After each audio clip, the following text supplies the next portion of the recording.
إن الحمد لله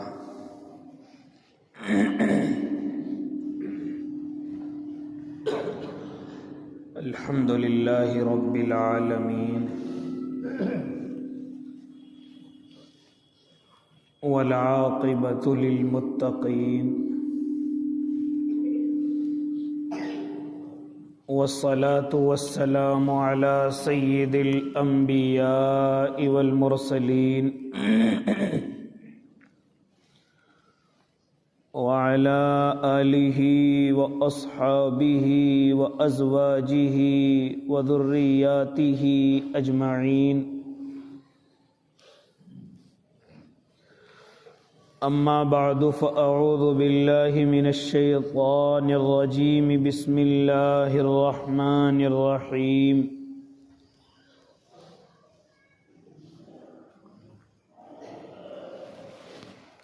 فهل عصيتم إن توليتم أن تفسدوا في الأرض وتقطعوا أرحامكم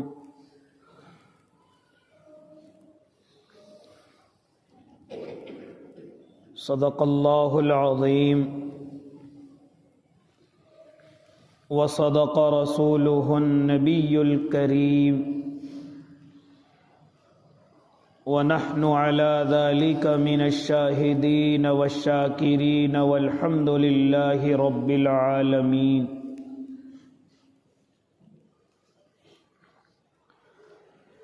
واجب الاحترام ساتھیوں، بزرگوں، نوجوانوں اور معصوم بچوں،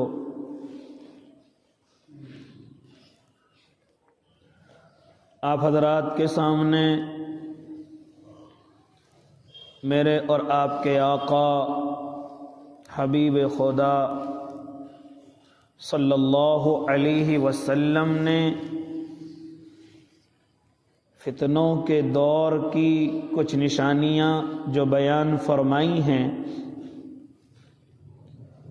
جو اس دنیا کے ختم ہونے سے پہلے پہلے رونما ہو کر کے رہیں گی،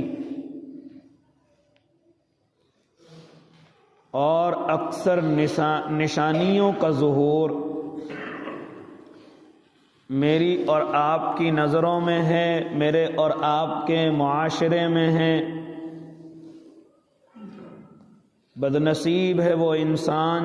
جو ان فتنوں کے اندر مبتلا ہے،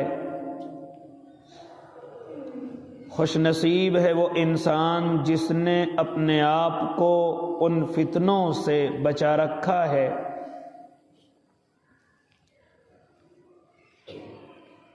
بچنا کوئی مشکل نہیں، اس لیے میرے آقا نے بیان فرمائی تھی تاکہ امت محمدیہ کا بچنا آسان ہو جائے۔ اب کوئی جان بوجھ کر کے ہی نہ بچے تو وہ یا تو بیوقوف ہے، یا وہ اللہ کی قبر کے عذاب سے نہیں ڈرتا، یا جہنم میں جانے سے نہیں گھبراتا۔ ساری باتیں آپ حضرات کے سامنے آئی۔ آخر میں گفتگو یہ ہو رہی تھی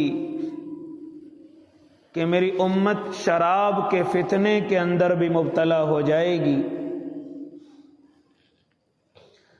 جس کو اللہ رب العزت نے بڑی خطرناک اور مہلک بیماری قرار دیا۔ نقصان ہی نقصان اس کے بیان کیے، جس کو فقیہ حضرات نے نجس اور ناپاک کہا، لیکن امت محمدیہ اس کی دلدادہ ہو جائے گی، اس کی شوقین ہو جائے گی۔ آج ذرا ہم دیکھیں کہ کس طریقے سے نوجوان نسلیں ہماری ان کی شوقین ہو چکی ہیں۔ خوشی کا اظہار اس کے بغیر نظر نہیں آتا۔ نوجوان چھپ کر کے کھلم کھلا پارٹیوں میں، شادیوں میں اس نجس اور ناپاک چیز کا استعمال کر کے اپنے اللہ کو غصہ دلا رہے ہیں، حالانکہ معلوم ہے بڑے سارے گناہ ایسے ہیں کہ جب انسان ان کے اندر ملوث ہوتا ہے تو پھر ایمان بھی اس سے دور ہو جاتا ہے۔ ان میں سے ایک گناہ یہ بھی ہے کہ جب انسان نشے کے اندر مبتلا ہوتا ہے، شراب کے اندر مبتلا ہوتا ہے، تو ایمان اس سے دور کھڑا ہو جاتا ہے جب تک وہ اس حالت میں رہتا ہے۔ اگر خدا نخواستہ اسی حالت میں وہ دنیا سے رخصت ہو جائے تو بغیر ایمان کے اپنے اللہ کے سامنے جائے گا۔ اور حضور کی حدیث پھر وہ بھی سن لیجئے جس میں فرماتے تھے میرے اور آپ کے آقا محمد عربی صلی اللہ علیہ وسلم کہ انسان جس حالت میں اس دنیا سے جائے گا اسی حالت میں اللہ کے سامنے اٹھایا جائے گا۔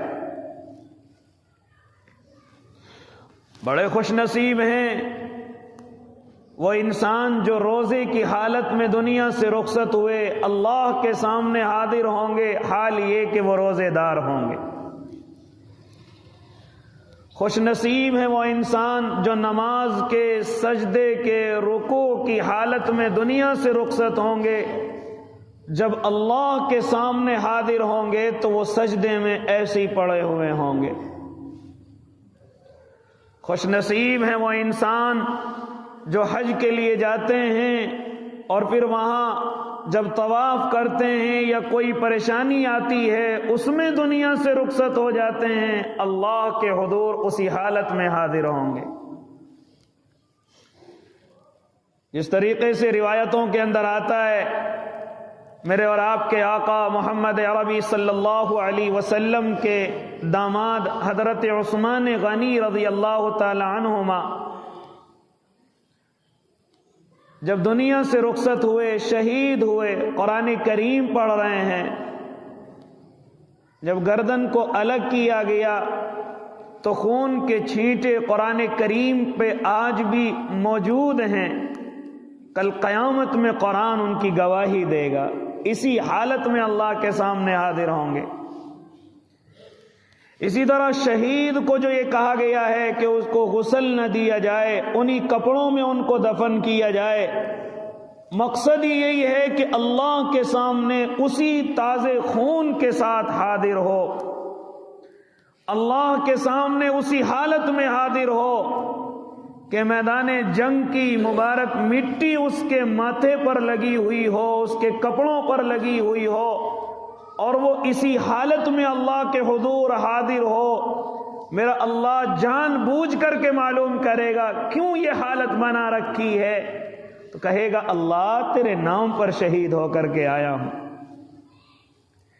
کہنے کا مقصد یہ کہ میرے اور آپ کے آقا محمد عربی صلی اللہ علیہ وسلم ارشاد فرماتے ہیں کہ جو جس حال میں اس دنیا سے رخصت ہوگا وہ اسی حال میں اللہ کے سامنے حاضر کیا جائے گا، وہی حالت اس کی تیار کی جائے گی، بنائی جائے گی۔ اے اللہ کے نیک بندو، خوش نصیب ہیں جو اچھی حالت میں اس دنیا سے رخصت ہوتے ہیں، جو خوش نصیب ہیں وہ تمام کے تمام اللہ کے سامنے اسی حالت میں حاضر کیے جائیں گے۔ لیکن ذرا غور کریں کتنے بد نصیب ہے وہ انسان کہ کوئی نشے کی حالت میں، کوئی میوزک سننے کی حالت میں، کوئی لڑائی اور جھگڑوں کی حالت میں، کوئی اپنے بھائیوں سے قتل و قتال کی حالت میں، کوئی چوری ڈکیتی کرنے کی حالت میں، کوئی غبن کرنے کی حالت میں، کوئی کسی کو ستانے کی حالت میں، یعنی جس حالت میں بھی اس دنیا سے رخصت ہوگا، ہم چاہے کتنی باتیں بناتے رہیں کہ نہیں نہیں وہ ایسے نہیں دنیا سے رخصت ہوا، وہ ایسے نہیں گیا، بلکہ وہ تو اس طریقے سے گیا ہے، ہمیں بتانے کی ضرورت نہیں، میرے اللہ کو سب معلوم ہے کون کس حالت میں اس دنیا سے رخصت ہوا ہے، میرا اللہ اسی حالت میں قیامت کے میدان میں اس کو اٹھائے گا۔ تو اس لیے جب انسان نے شراب کی حالت میں اپنا وقت گزارا،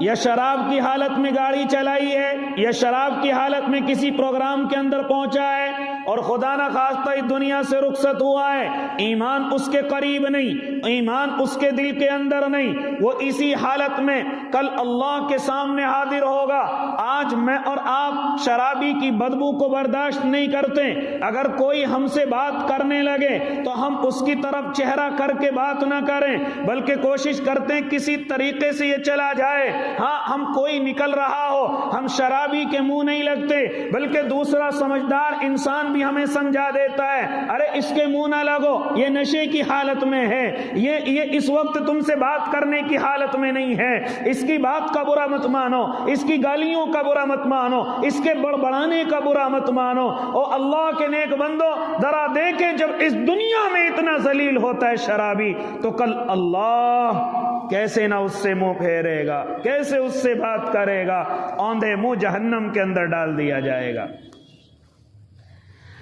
اس لیے فرمایا میرے اور آپ کے آقا محمد عربی صلی اللہ علیہ وسلم نے، میری امت شراب کی عادی ہو جائے گی، میری امت نشے کی عادی ہو جائے گی، نشے کی شوقین ہو جائے گی، نشے کا دل دادا ہو جائے گی، یہاں تک کہ شراب کا نام بدل کر کے پیے گی، اس کی پیکنگ کو بدل کر کے سمجھے گی ہم نے شراب نہیں پی ہے، ہم نے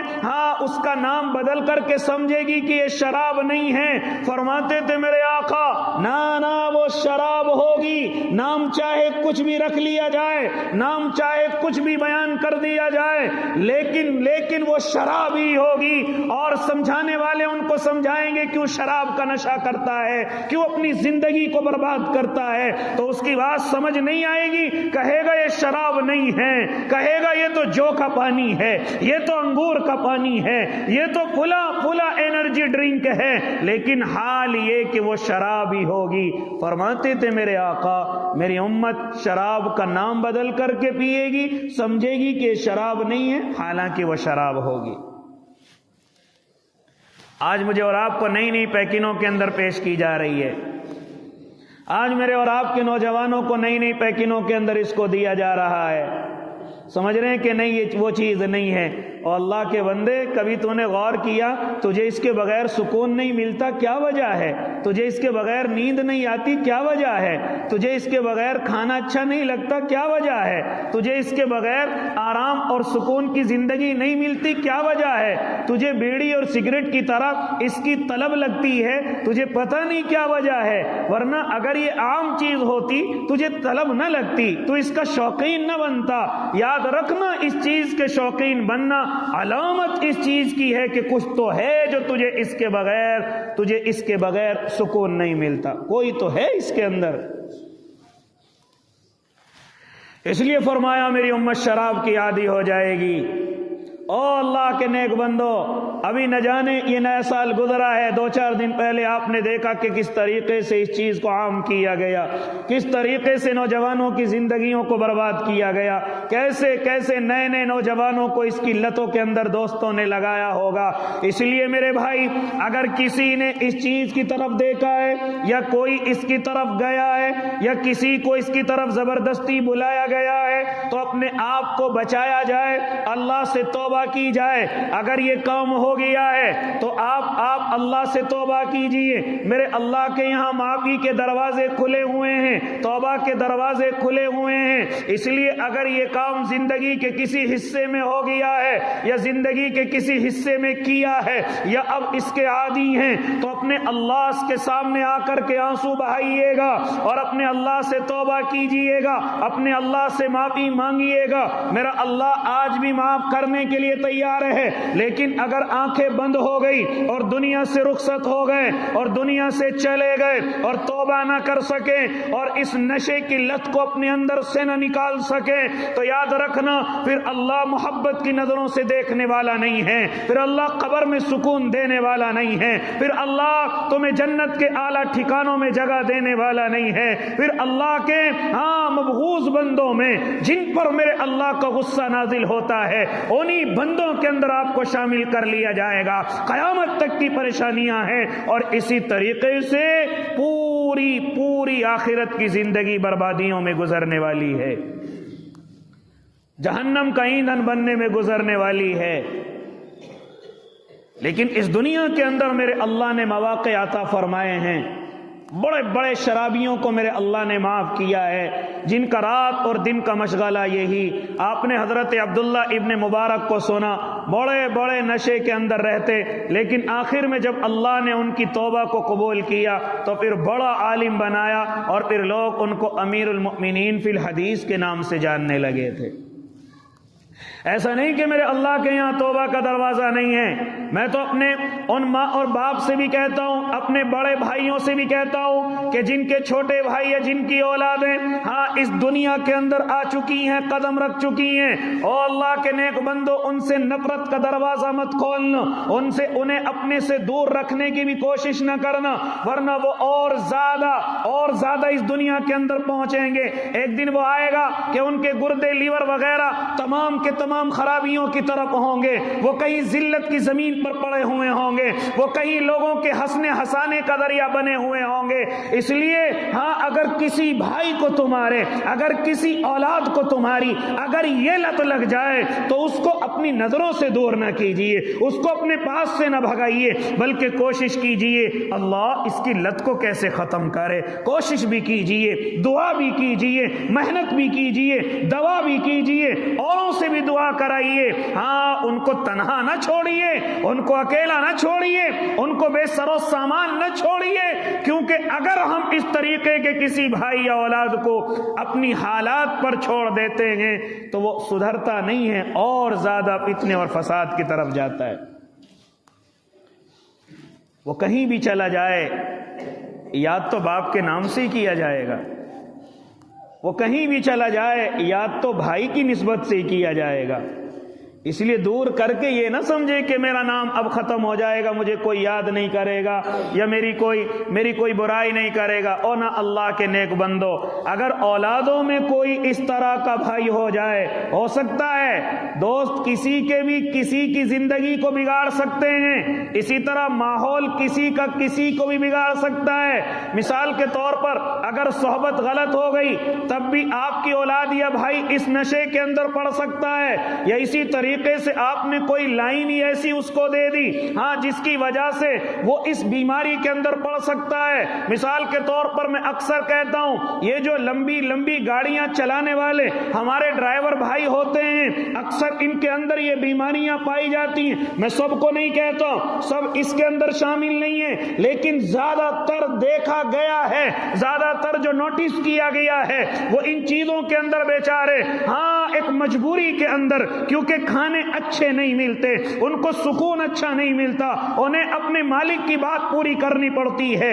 انہیں اپنی نیندوں کو قربان کرنا پڑتا ہے، انہیں بڑی قربانیوں کے ساتھ اپنے وقت متعینہ پر اپنی سواری کو ٹھکانے لگانا پڑتا ہے۔ اب کیا کریں، نیند تو آئے گی، اب کیا کریں، پیٹ تو بھرنا ہے، مجبوراً وہ نشے کی دنیا میں اترتے ہیں، مجبوراً وہ اپنی عادت کو خراب کر لیتے ہیں۔ او اللہ کے نیک بندو، یہ کہنا چاہ رہا ہوں، اگر اولادوں میں یا بھائیوں میں یا دوستوں میں کوئی اس طرح کی عادت والا انسان مل جائے تو اس سے اپنے آپ کو بچایا نہ جائے، بلکہ اس کو اپنے قریب لایا جائے، اس کو نمازی بنایا جائے، اس کو اپنے قریب لا کر کے اس بیماری کی جتنی بھی لعنتیں اس کو سمجھائی جائیں، اور اس سے کوشش کی جائے کہ یہ چیز اس کے اندر سے ختم ہو جائے۔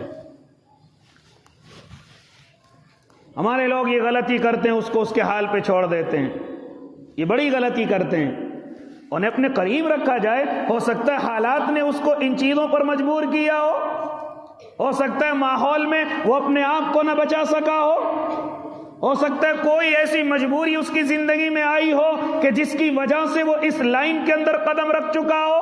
اس لیے او اللہ کے نیک بندو، پھر میرے اللہ نے تو توبہ کی، ہاں کوئی توبہ کرے تو اس کی معافی کا اعلان کیا، تو پھر ہم کون ہیں معاف نہ کرنے والے؟ ہم کون ہیں؟ کیا ہمیں اچھا لگے گا کہ ہم ایک قبر کے سکون میں ہو اور ہمارا بھائی قبر کے عذاب کے اندر مبتلا کیا جائے، ہم جنت کے اندر جا رہے ہوں، ہمارا بھائی ہماری نظروں کے سامنے جہنم کے اندر دھکیل دیا جائے؟ کیا ہم اس چیز کو اپنی آنکھوں سے دیکھ سکیں گے، اپنی آنکھوں سے برداشت کر سکیں گے؟ اے اللہ کے نیک بندے، ہاں انسان تو انسان، اگر کہیں کسی زمین پر کوئلے پڑے ہوئے ہوں، آپ نے دیکھا ہوگا کہ اگر اس کوئلوں سے کتا بھی گزر جائے اور وہ بیچارہ پریشانی کی وجہ سے کود پڑے تو انسانوں کی زبانوں سے بھی سسکیاں نکل جاتی ہیں، ارے اس کتے کو پریشانی ہوئی ہے، ارے اس کتے نے جو انگارے پہ پاؤں رکھا ہے اس کی وجہ سے اس کو دقت ہوئی ہے۔ او اللہ کے بندے، کل اگر ہم نے اپنی اولاد یا بھائیوں کی فکر نہ کی، وہ بھی ایسی دہتے انگاروں کے اندر ہماری نظروں کے سامنے ڈالے جائیں گے کہ ہم اس چیز کو برداشت کر سکیں گے؟ اگر نہیں کر سکتے تو پھر اسی دنیا میں ان کے سدھارنے کا کوئی راستہ اختیار کیا جائے، ان کی صحیح زندگی کا کوئی پلان کیا جائے، صحیح زندگی کے لیے ان کے کسی حکمت بھرے انسان کو ان کے ہاتھوں میں ہاتھ دیا جائے۔ اس لیے میرے بھائی، جب میرا اور آپ کا اللہ معاف کرنے کے لیے تیار ہے تو میں اور آپ کون ہیں اپنی اولادوں کو اپنے سے دور کرنے والے، اپنے بھائیوں کو اپنے سے دور کرنے والے؟ اس لیے ان کو اپنے گلے سے لگایا جائے، ان کو اپنے سینوں سے لگایا جائے، گھروں کے اندر جگہ دی جائے، ان کو گھروں سے دھکے مار کر کے نہ بھگایا جائے۔ یاد رکھنا، اگر باپ خیال نہیں کر سکتا، بھائی خیال نہیں کر سکتا اپنے بھائی کا، تو دنیا میں کوئی انسان آپ کی اولاد اور بھائی کا خیال کرنے والا نہیں ہے۔ پھر اس مجبوری کا فائدہ اٹھا کر لوگ اس سے کیسے کیسے کام لیں گے، یہ بھی میں اور آپ اپنی آنکھوں سے دیکھتے ہیں۔ پھر کیا ان سے کام لیے جائیں، یہ بھی میں اور آپ اپنی آنکھوں سے دیکھتے ہیں۔ آپ نے دیکھا کہ کسی کو ایک بوتل دی جائے، اس سے پھر کچھ بھی کرا لیا جائے، کسی کو جو اس کا دل دادا ہوتا ہے اس کا انتظام کر دیا جائے اور پھر اس سے کوئی بھی کام لے لیا جائے، یہاں تک کہ کسی کے قتل کا بھی کام لینا ہو تو وہ بھی ایسے مجبور انسان سے لے لیا جاتا ہے۔ کیا آپ نہیں دیکھتے اپنی آنکھوں سے؟ اس لیے کون ہوگا ان کا ذمہ دار؟ جب میرا اللہ معاف کرنے کے لیے تیار ہے تو ہم کون ہیں اپنے گھروں سے ان کو دھکے دے کر کے بھگانے والے؟ ہم اپنی زندگیوں سے کون ہیں ان کو بھگانے والے؟ پھر میرے اللہ نے بڑے بڑے گناہگاروں کو معاف کر کے دکھایا۔ آؤ تمہیں بتلاتا چلوں، حضرت منصور رحمت اللہ علیہ کے زمانے کا واقعہ ہے۔ ایک بڑا سردار اپنے گھر کے اندر بیٹھا ہوا ہے، ذرا سنیں اور دل کے کانوں سے سنیں۔ میرے اللہ کے یہاں معافی کا دروازہ جب تک زندگی ہے کھلا ہوا ہے، ہاں کھلا ہوا ہے۔ اور میرے بھائی، اگر میں اور آپ اپنے دل اور سینے سے اپنے بھائی اور اولادوں کو لگا کر کے رکھیں گے اور راتوں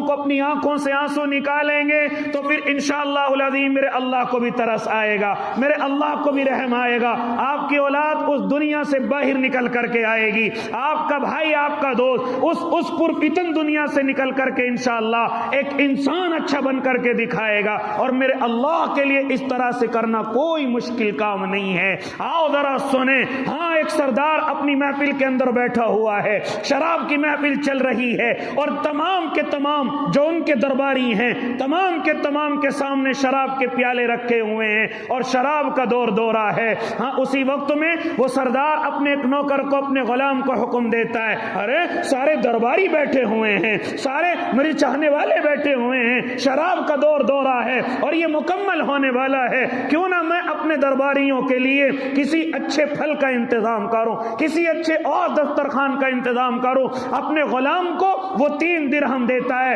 اور دے کر کے کہتا ہے جاؤ باہر سے کچھ پھل اور فروٹ خرید کر کے لاؤ تاکہ مہمانوں کے سامنے رکھے جائیں، شراب کی بدبو ختم ہو جائے، پھلوں کی خوشبو ان کے منہوں سے آنے لگے، لہذا یہ 3 درہم کے تم جا کر کے کچھ پھل اور فروٹ لے کر کے آؤ۔ وہ غلام اپنے سردار کے دربار سے نکلتا ہے، راستے میں حضرت منصور رحمت اللہ علیہ کی ایک مجلس لگی ہوئی ہے، بزرگوں کی مجلس ہے۔ یہ اتنی پاکیزہ ہوتی ہیں کہ کبھی کبھی اگر کوئی گناہگار ان مجلس میں بیٹھنا نہیں، اگر مجلس کے سامنے سے بھی گزر جائے تب بھی اللہ مغفرت کے فیصلے کر دیتا ہے۔ آج میں اور آپ اپنے بزرگوں سی مجلسوں سے بچتے ہیں، ذکر اللہ کی مجلسوں سے بچتے ہیں، ارے کتنا بھی بڑا گناہگار کیوں نہ ہو، لیکن دن میں ایک وقت یا ہفتے میں ایک وقت تو کم سے کم ایسا نکالے جو اپنے بزرگوں کی محفل کے اندر جائے، جو اپنے بزرگوں کی مجلسوں میں جائے، جو اپنے علماء کی صحبتوں کے اندر جا کر کے بیٹھے۔ آپ کتنے بڑے گناہگار کیوں نہ ہو، کبھی کبھی آپ اعتراض کرتے ہیں کہ علماء حضرات چوروں کو اپنے پاس کیوں بٹھاتے ہیں، شرابیوں کو اپنے پاس کیوں بٹھاتے ہیں، زانیوں کو اپنے پاس کیوں بٹھاتے ہیں؟ اور اللہ کے بندو، بٹھانے کی وجہ یہ نہیں ہے کہ ہم بھی ان کے ساتھ چور بنے یا ہم بھی ان کی چوریوں میں حصہ لیں، بلکہ بٹھانے کی وجہ یہ ہوتی ہے کاش ہمارے پاس بیٹھ کر کے ہو سکتا ہے اللہ اس کی زندگی کو بدل دے۔ بڑے لوگ اعتراض کرتے ہیں کہ انہوں نے چوروں کو بٹھانا شروع کر دیا، شرابیوں کو بٹھانا شروع کر دیا، فلانوں کو بٹھانا شروع کر دیا۔ ہم یہ اعتراض کرتے ہیں او اللہ کے بندو، نیک لوگوں کو تو سب اپنے پاس بٹھا لیتے ہیں، اچھے لوگوں کو سب اپنے پاس بٹھا لیتے ہیں، کمال تو یہ ہے کہ غلط لوگوں کو اپنے پاس بٹھا کر کے ان کے صحیح ہونے کا انتظام کیا جائے، ان کے ٹھیک ہونے کا انتظام کیا جائے۔ آج بڑے حضرات ان چیزوں کا اعتراض کرتے ہیں، لیکن ہم نے دیکھا ہے ان علماء کی صحبت سے نہ جانے کتنے شرابیوں نے اپنے شراب کے کاسوں کو توڑ دیا ہے، ان علماء کے پاس بیٹھنے والے نہ جانے کتنے چوروں نے چوریوں سے توبہ کر کے اللہ کے حضور آنسو بہائے ہیں۔ اسی طرح ان اللہ والوں کی محفلوں میں بیٹھ کر بڑے بڑے گناہگاروں نے اپنے گناہوں سے توبہ کی ہے اور اللہ کا نور اپنے چہرے پر سجا کر اللہ کے ولیوں والی زندگی گزاری ہے۔ کیوں نہ بٹھائیں پھر ہم اپنے پاس ایسے لوگوں کو، کیوں نہ بلائیں ہم ایسے لوگوں کو اپنے پاس بٹھا کر کے، کیوں نہ ہم ان کو اپنے دسترخوان سے لقمے کھلائیں، شاید یہ لقمہ اس کی زندگی کو بدل دے، شاید یہ لقمہ اس کی جو فتنوں سے بھری ہوئی زندگی ہے اس کو بدل دے۔ آج لوگ اعتراض کرتے ہیں، خیر وہ اتنی بات کرتے ہیں جتنی اللہ نے ان کو عقل دی ہے۔ اس لیے او اللہ کے نیک بندو، حضرت منصور رحمت اللہ علیہ کی مجلس لگی ہوئی ہے، وہ غلام ان کے سامنے سے گزر رہا ہے، اس وقت میں حضرت منصور کسی فقیر کے لیے آواز لگا رہے ہیں، ہے کوئی اس فقیر کی مدد کرنے والا، ہے کوئی اس فقیر کے لیے کچھ خرچ کرنے والا، اگر کوئی اس کو 3 درہم عطا کرے گا تو اس کو 4 دعائیں دی جائیں گی، ہے کوئی ان دعاؤں کا مستحق، ہے کوئی ان دعاؤں کو لینے والا۔ اور حضرت منصور آواز لگا رہے ہیں کہ جن کو وہ 4 دعائیں دی جائیں گی اللہ ان کی دعاؤں کو یعنی میری دعا کو ضرور قبول کرے گا، مجھے اپنے اللہ سے امید ہے کہ میرا اللہ اس دعا کو ضرور قبول کرے گا۔ لہذا حضرت منصور رحمت اللہ علیہ یہ آواز لگا رہے ہیں، یہ غلام جو ان کے آگے سے گزر کر کے جا رہا ہے، جو 3 درہم لے کر کے آیا ہے تاکہ اپنے سردار کو کچھ پھل اور فروٹ خرید کر کے ان کے درباریوں کے لیے کچھ کھانے کا انتظام کیا جائے۔ آج تو اگر ہم آواز لگانے لگے او لوگوں ہماری یہ بات مانو اللہ تمہاری دعاؤں کو قبول کرے گا، آج لوگ مذاق بناتے ہیں۔ ابھی اگر یہ کہنے لگوں کہ مسجد میں یہ چیز کی ضرورت ہے آپ ادھر خرچ کرو، مجھ جیسا گناہگار تمہیں دعا دے گا یا علماء تمہیں دعا دیں گے، تو ان چیزوں کو میں اور آپ مذاق بنا لیتے ہیں، میں اور آپ یہ سمجھتے ہیں یہ تو علماء کا کام ہے، کہاں ان کی دعائیں قبول ہوتی ہیں۔ او اللہ کے نیک بندے، میرا اللہ اپنے نیک بندوں کی آپ کے حق میں ضرور دعائیں قبول کرتا ہے، ضرور دعائیں قبول کرتا ہے۔ اس لیے اگر کسی چیز کا اعلان کوئی مسجد والا، کوئی مدرسے والا، کوئی غریب فقیر، کوئی مجبور انسان اگر آپ کے لیے دعاؤں کی بات کرتا ہے تو اس کا مذاق نہ سمجھو، ہو سکتا ہے وہ وقت چل رہا ہو کہ اللہ اس وقت میں دعاؤں کو قبول کر رہا ہو۔ مجھ سے تو اللہ ناراض ہو لیکن اس دعا کرنے والے سے ہو سکتا ہے راضی ہو اور یہ میرے لیے کوئی دعا کر دے اور میرے حق میں قبول ہو جائے، مجھ سے تو غصے میں ہے اللہ، ایسا بھی تو ہوتا ہے نا۔ تو اس لیے دعائیں جہاں ملیں دعائیں لینی چاہیے۔ اس لیے بڑے بزرگ کہتے ہیں، علماء فرماتے ہیں کہ کمزور اور بوڑھے جو ضعیف ہوتے ہیں ان کی دعائیں لیا کرو، بلکہ دعائیں نہیں بلکہ خدمت ایسی کر دو کہ وہ خود تمہیں دعا دینے کے لیے مجبور ہو جائیں، ان کے ساتھ حسن اخلاق ایسا کر دو کہ وہ خود تمہیں دعائیں دینے لگے۔ اسی طرح ماں باپ کی دعائیں قبول ہوتی ہیں، ماں باپ کی اس قدر خدمت کرو کہ وہ خود تمہیں دعائیں دیں، کہنے کی ضرورت نہ پڑے بلکہ تم کام ہی ایسا کر دو کہ ماں یا باپ کے منہ سے ایسی دعا نکل جائے، تمہاری تو اللہ نہ سن رہا ہو لیکن ان کی ضرور انشاءاللہ سنے گا، تمہارے حق میں سنے گا۔ تو حضرت منصور رحمت اللہ علیہ آواز لگا رہے کسی فقیر کے لیے، کوئی بیچارہ بے سر و سامان ان کے پاس آتا ہے، علماء کے پاس اپنا تو کچھ نہیں ہوتا، بزرگوں کے پاس اپنا کچھ نہیں ہوتا، لیکن ہاں وہ کبھی کبھی اپنے مریدوں سے اور کبھی کبھی اپنے ملنے جلنے والوں سے ہاں یہ خواہش کرتے ہیں کہ یہ اس چیز کے اندر حصہ لے لیں اور ان کے لیے ہم دعائیں کریں۔ میرے آقا پیارے حبیب بھی اسی طریقے سے جب کوئی مجبور آتا تو آپ نے نہیں سنا سیرت کی کتابوں میں کہ اگر کوئی مہمان آتا میرے آقا فرماتے ہے کوئی اس مہمان کی مہمان نوازی کرنے والا، اگر میرے آقا چاہتے تو خود بھی مہمان نوازی کر سکتے تھے۔ اسی طرح کوئی بھوکا آتا ہے کوئی اس کو کھانا کھلانے والا، کوئی بیچارہ سواری کے لیے آتا تو میرے آقا اعلان فرماتے ہے کوئی اس کے لیے سواری کا انتظام کرنے والا، کوئی رات کو مسافر آتا تو میرے آقا فرماتے ہے کوئی کہ اس بندے کو اپنے گھر کے اندر آرام کرانے والا۔ اسی طرح کوئی مجبور آتا تو میرے آقا اعلان فرماتے ہے کوئی اس کی گدڑی کو خریدنے والا، یہ مجبور اور پریشان آیا ہے۔ جانتے ہو میرے آقا خود بھی انتظام کر سکتے ہیں، کسی سے چپ کے لے کر کے انتظام کر سکتے ہیں، لیکن نہ بلکہ میرے آقا اس لیے یہ اعلان فرماتے تھے تاکہ میرے صحابہ کا اس میں حصہ ہو اور میرے صحابہ کا اللہ کے یہاں اچھا درجہ ہو جائے۔ اسی طرح علماء اور بزرگان کرام بھی یہی اعلان کرتے ہیں کوئی اس کی مدد کرنے والا، اسی لیے تاکہ تمہارا اس کے اندر حصہ ہو جائے، جو دعائیں تمہارے لیے نکلیں اللہ کے حضور وہ قبول ہو جائیں، اللہ کے دربار میں وہ قبول ہو جائیں۔ اس لیے ان باتوں کا مذاق نہ اڑایا کرو، ارے 10 روپے میں جنت دے رہے ہیں، ارے 20 روپے میں جنت میں پہنچا رہے ہیں، ارے اس طریقے سے ان چیزوں کا مذاق نہ بنایا کرو۔ اللہ کے بندو، ہو سکتا ہے وہ وقت تمہاری مغفرت کا یا کامیابی کا چل رہا ہو اور تم نے مذاق اڑا کر کے اس وقت کو برباد کر دیا ہو۔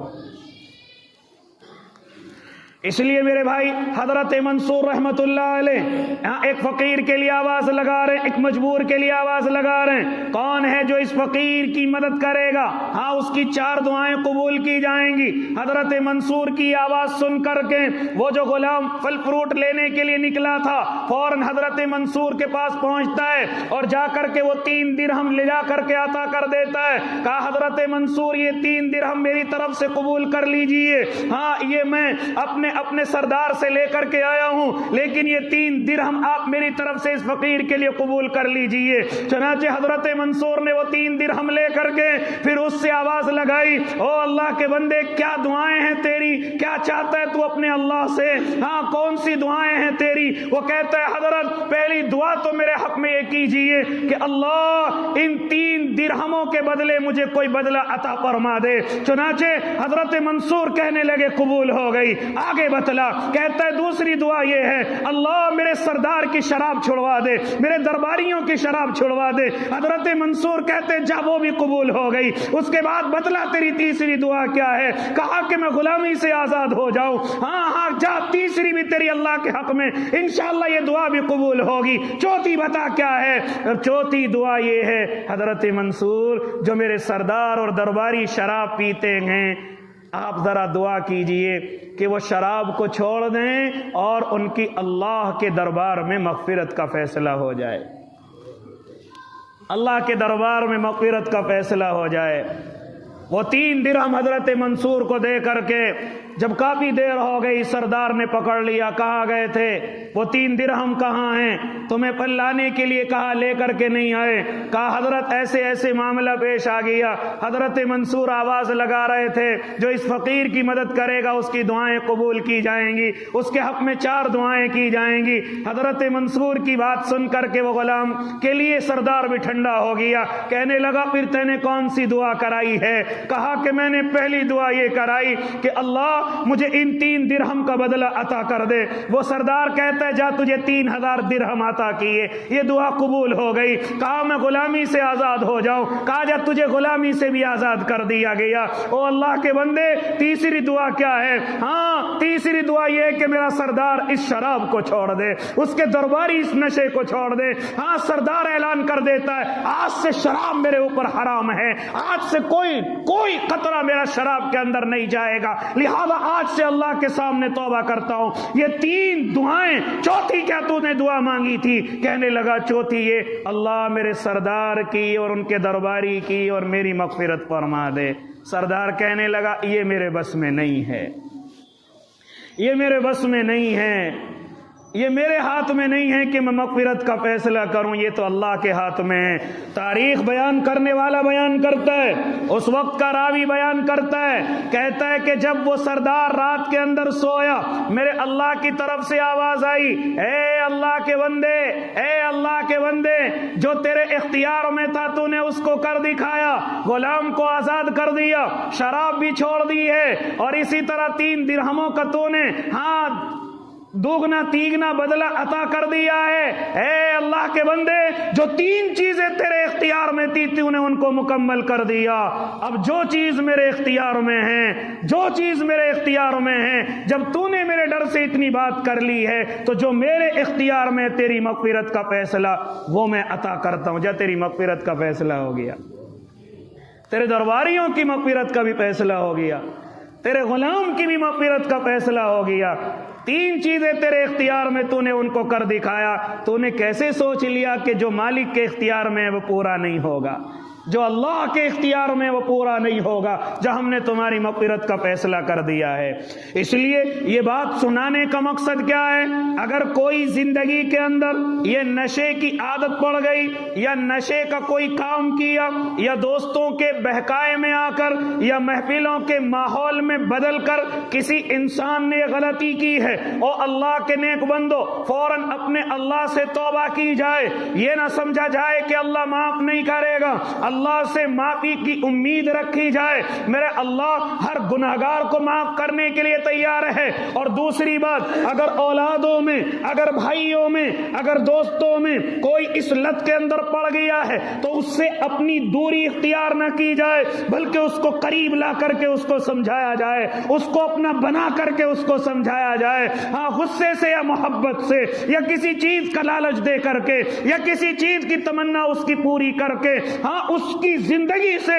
اس کمی کو نکالا جائے. ہمارے لوگ غلطی یہ کرتے ہیں کہ اگر کوئی نشے کا عادی ہو جائے تو اس سے اپنے تعلقات ختم کر لیتے ہیں، اس سے اپنے تعلقات توڑ لیتے ہیں. باپ اپنے بیٹے سے تعلقات ختم کیے ہوئے ہیں، بھائی اپنے بھائیوں سے تعلقات ختم کیے ہوئے ہیں. یہ تعلقات ختم کرنا آج کے اس زمانے میں علاج نہیں ہے، بلکہ تعلقات کو مضبوط کر کے اس کے اندر سے وہ کمی کو نکالنا، یہ علاج ہے. اس لیے فرمایا تھا میرے اور آپ کے آقا نے کہ میری امت شراب کی عادی ہو جائے گی، میری امت شراب کی دل دادا ہو جائے گی، شراب کا نام بدل کر کے پیے گی. آج ہماری محفلوں کے اندر یہ چیز بڑی تیزی کے ساتھ آ رہی ہیں، اور ہم لوگ شراب کی طرف بڑی تیزی کے ساتھ جا رہے ہیں. ایک زمانہ ہوتا تھا جب ان کی دکانیں بڑی چھپ کر کے ہوتی تھی، جب ان کی خرید و فروخت بڑی چھپ کر کے ہوا کرتی تھی. لیکن آج آپ دیکھیں کہ ہر گلی کے چوراہے پر، ہر محلے کے کونے پر ہم یہ دیکھ رہے ہیں کہ شراب کی دکانیں کھلی ہوئی ہیں، اور باقاعدہ ان پر اعلان بھی چپکے ہوئے ہیں. کبھی کبھی میں اپنے ذمہ داروں کی، اور خاص طور سے جو ہماری اس زمین کے، اس ملک کے ذمہ دار ہیں، کہ شراب پی کر کے جو گاڑی چلائے گا اس پر اتنے ہزار کا جرمانہ، لیکن کبھی یہ اعلان نہیں ہوتا کہ شراب کی بندی کر دی جائے، شراب کو ختم کر دیا جائے. ان پر جرمانہ تو رکھیں گے، ان کی پٹائی تو کریں گے، لیکن اللہ کے بندے ان چیزوں کو ختم کرنے کا بیڑا نہیں اٹھائیں گے، کیونکہ اس میں ٹیکس زیادہ ہے، اس میں کمائی زیادہ ہے، اس میں کاروبار بڑا مہنگا ہے. کبھی کبھی عقلوں پر رونا آتا ہے. شراب میں مارنے والا مجرم ہے، شراب میں گاڑی چلانے والا مجرم ہے، شراب پی کر کے ادھر ادھر ٹہلنے والا مجرم ہے، شراب پی کر کے گالیاں دینے والا مجرم ہے. ان کی دھارائیں بھی ہیں، ان کی پکڑ بھی ہے، ان کی جیل کی سلاخیں بھی ہیں، لیکن عقل کے کورے اس شراب پر پابندی نہیں لگائیں گے کہ جن چیزوں سے فتنے اور فساد پھیلتے ہیں. خیر یہ ان کا کام ہے، لیکن میرے اور آپ کے آقا نے تو مجھے اور آپ کو بچنے کے لیے کہا ہے، ان فتنوں سے اپنے آپ کو دور رہنے کے لیے کہا ہے. اللہ میری بھی اور آپ تمام حضرات کی اس نشے سے حفاظت فرمائے. جنہوں نے سنت نہیں پڑھی وہ سنتیں پڑھ لیں. وآخر دعواہم ان الحمد للہ رب العالمین.